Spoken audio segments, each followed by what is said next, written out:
Series. But yes, it'll go the distance. Yeah, it'll go the distance. But I tell you what, let's talk about your Philadelphia Eagles. I mean, at home, got the Jets. Let's break that down. I think that both the Eagles and the Colts can reflect on a couple of losses that things could have gone better, but that's where we're at right now with the NFL. And right now it really is anybody's game. I mean, unless you're the Kansas City Chiefs, I think right now everybody's like, hey, we're still in the game. And you guys are hosting the Jets at home. The Philadelphia Eagles should be a good matchup. A stadium full of green. What are your thoughts? Well, I'd be very impressed if either one of you could name anybody that's going to play in the secondary for the Eagles this weekend. They're so banged up. They're playing with I have Google right here. Yeah. I can impress you. I have Google right here. That would be cheating. Go ahead. They signed Orlando Scandrick off the street, who was here in training camp in the summer, and to me it looked like he lost a step and a half at 32 years old. But they brought him back because they needed him. Ronald Darby's out. We saw Avonte Maddox kind of get carted off on a stretcher with a concussion and neck injury late in that Eagles-Packers game 10 days ago. So he's out. Sidney Jones hurt a hamstring, so he's questionable. He could be out. So their cornerbacks could be, Rasul Douglas, Craig James, and Orlando Scandrick, which to me is not very good. And now you're playing a quarterback who is, that will help the Eagles. It's Luke Falk making his second career NFL start since Sam Darnold's spleen is still a little too large to play, I guess you could say. And now it's Luke Falk. And the Eagles have given up 100 yards in the air to a receiver in all 4 games they've played this year, and that was with a fairly healthy secondary. So here we are at the 5th game of the year, and we'll see if they give up another 100-yard receiver with this cornerback trio. But if the Eagles don't get healthy quick in that secondary or make a trade to help them, there's some tough road games ahead. They play 3 road games right after the Jets. They're the only team in the NFL that has to go on the road for 3 straight games. They go to Minnesota, Dallas, and then Buffalo. And there's some good receivers in those 3 cities. So the Eagles are, they're up against it. They should win this game against the Jets at home. Last game at home in October, but the road ahead is certainly very bumpy unless they can get healthy or make a trade to upgrade that secondary. A lot of people are still saying it's going to be you and the Chiefs in the Super Bowl, and so I still think that there's plenty of time left, but you guys are getting kind of banged up just like the Indianapolis Colts are. We've got a pretty deep injury list as well. Obviously, big loss against the Raiders. Let's go to you, Mo. I know that you cover the Browns and the Bears, so let's talk a little bit about the Browns. Big win on the road against the Ravens last Sunday. A huge win, and a tale of 2 cities that we've seen with the Browns and Baker Mayfield, and certainly go on the road to San Francisco, who a very good San Francisco team. And, of course, Odell Beckham keeps his drama right in his luggage bag there. But what are our thoughts about the Browns, Baker Mayfield, Odell Beckham, and so forth? Well, with the Browns, it's almost the same problem that the Eagles have, is the fact that they haven't had a starter in the secondary for the last couple of weeks. And now you're going against an undefeated San Francisco 49ers team, who, granted, hasn't really played anybody, but they're still undefeated, and it's a Monday night football game, and the Browns are going to the West Coast. So I think one thing they figured out last week is the fact that we've got Nick Chubb here, who's a pretty darn good running back. Let's run the football some. And look at that. It worked out, and it makes everybody on that offense at the skill position more dangerous when they've got that running game going. I think they're continuing to figure things out on offense, but again, a big concern for me is just like it has with the Eagles, the lack of starters in that secondary, I think, could hurt the Browns again for a 3rd straight week. Obviously Bradley Chubb with the Broncos are out, but can one of you guys answer this, because I really don't know the answer? Are those 2 related? Are they brothers or something? Or Bradley Chubb and they're not related at all? Okay, I didn't know if they were. Somebody asked me that earlier this week, and I didn't even have an answer, so I didn't know. But, yeah, let's go ahead and talk about the Broncos. Ed, obviously the loss of Bradley Chubb is a huge loss to them, and the Broncos are limping right along, and they just can't seem to get things together. What's going on there at the Mile High? Well, John Elway is under fire for not being able to get a quarterback. Since Peyton Manning took him to the Super Bowl, the Broncos have fallen on hard times. Joe Flacco doesn't look like he's the answer. And, if the Broncos lose another, they're already 0-4, and there are some bad football teams in the NFL. I think there's 6 winless teams coming in to the weekend, which is the most there's ever been at this stage of the season.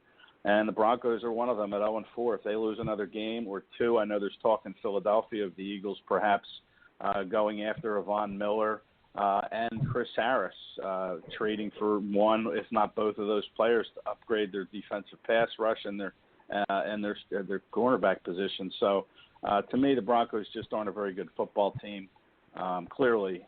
But I think a lot of that stems from John Elway. He just has not done a good job in identifying talent for this team, and especially at the quarterback position. Let's talk a little bit about my homer card here. On the road, prime time, the Colts just could not get it together with the Raiders. I mean, it's the Raiders. They are what they are. And we talked a little bit about Bruce Cephas, who hit Jack Doyle targeting and he's out for the rest of the year. I don't blame him at all, and the Raiders should definitely cut him. The NFL should be tough on them, but this is not the first time that's happening, and maybe you can help me out with that. But the Colts certainly got dominated by they just could not capitalize on the penalties that the Raiders were getting one penalty after another, and the Colts just couldn't get it together. And even though Jacoby Brissett had some of the most completed passes for an NFL quarterback this year so far, he got his first interception, and just one thing led to another. They just could not recover. They were fighting from behind all day long with the Raiders. Now we go on the road against the Chiefs. I would hate to lose. I think it'll make a big statement if the Colts can actually beat the Chiefs on the road against one of the best quarterbacks in the league. So what are your thoughts on Bursa and his targeting, getting kicked out of the NFL for at least this season? I think he should be kicked out permanently because this is a pattern for him. Yeah, Vontaze perfect. Yeah, go ahead, Mo. Sorry. Go ahead, Mo. Sorry. Hey, either way, I'm down with whoever wants to go. Perfect. He's a repeat offender. They talked to him previous to the season, and now they found another hit in that game to where they've added that to their case, and who knows how.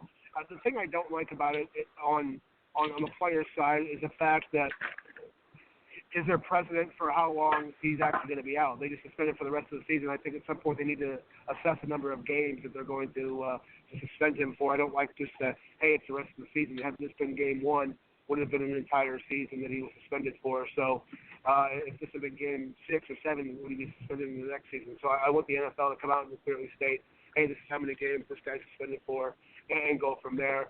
For the Colts, obviously, you saw a number of drops in the game last week. I think that hurt them more than anything else is that the receivers couldn't hang on to the football, and you saw how desperately needed T.Y. Hilton is. And for the Colts to find another top-notch receiver, I think as Paris Campbell grows in his NFL career, he can become that for them. But the absence of T.Y. Hilton killed them, and especially, they were missing some key parts on defense as well. So getting T.Y. Hilton back this week hopefully will help that out. But the Colts without T.Y. Hilton on offense struggled tremendously last week. Oh, no, I totally get what you're saying there. Turns out Tony Donahue did not get eaten by alligators, so we'll try to get him on here either this week or next week. But Ed, let's talk about this because that Brissett, when he was kicked out of the game, he at home there at Lucas Oil, he was running off the field, basically how quarterbacks and them do. It's like trying to get the crowd loud, and he's raising his helmets, he's laughing, and he's taking this whole thing as a joke. He was being booed off the field by Colts fans. And he was just being fueled by the booze. Something's wrong with this guy because he does not need to be in the NFL. He did it on purpose. This wasn't like a football tackle incident. This was a direct hit on purpose. Yeah, it's the wrong way to play the game for sure, and I have no problem with him having a seat for the rest of the year, and if not for the rest of his career. And like Mo said, there's a pattern. We saw him do it against Antonio Brown when Burfict played for the Bengals a few years ago. That was the most celebrated hit, knocking Antonio Brown out. And now we see it in Indianapolis. So, they got to get this. They got to clean this stuff up in the game. I know there have been some helmet-to-helmet hits this year, and I know Derek Barnett with the Eagles had one last week against the Green Bay running back, and I'm not sure that was an intentional one. I mean, sometimes these helmet-to-helmet hits are unavoidable in my opinion, but this one, Burfict against Doyle, was certainly one that could have been avoided, and same with the earlier hit they found in that game, another helmet-to-helmet hit. So, Burfict clearly is out to injure whoever he can, and there's no place in the game for that. But, we'll see what the NFL decides on him. And then, Mo, as far as same about the Colts, they had the injuries last week with Hilton, missing Darius Leonard and Melly Cooker were big absences as well.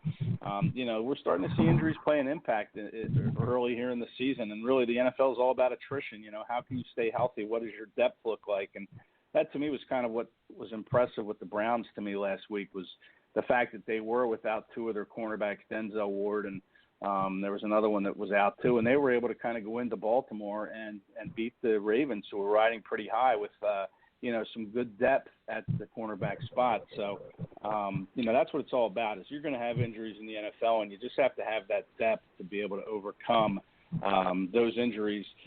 You don't want to have the backups play more than, a game or 2 games or 3 games, because then you really get exposed. But they have to be good enough to step in at crucial times and make plays.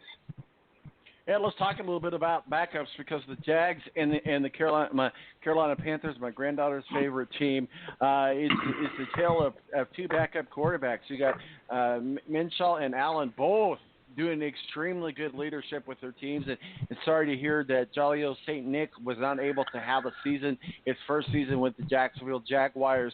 But Grinshaw, everybody's talking about him, and everybody's talking about Allen. Everybody's saying that maybe the end is near for Cam Newton, that their future with the Carolina Panthers. And I know my son's talking about that they're talking about that locally there in North Carolina, that they're ready to move forward with Allen, and care less whether or not if Cam Newton ever comes back again. And that's a feeling from a lot of Panther fans. So certainly the tale of 2 backup quarterbacks tomorrow in Carolina. Yeah, I mean, it's they've really sparked their teams, no doubt about it. Gardner Minshew and Kyle Allen.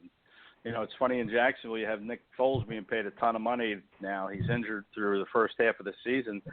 It'll be interesting to see once he's ready to come back at some point, maybe around Thanksgiving, whether or not the Jags will put him back in there. I guess it all depends on how Minshew plays from here on out, but he certainly helped them in that win last week, the late scoring drive to win that game.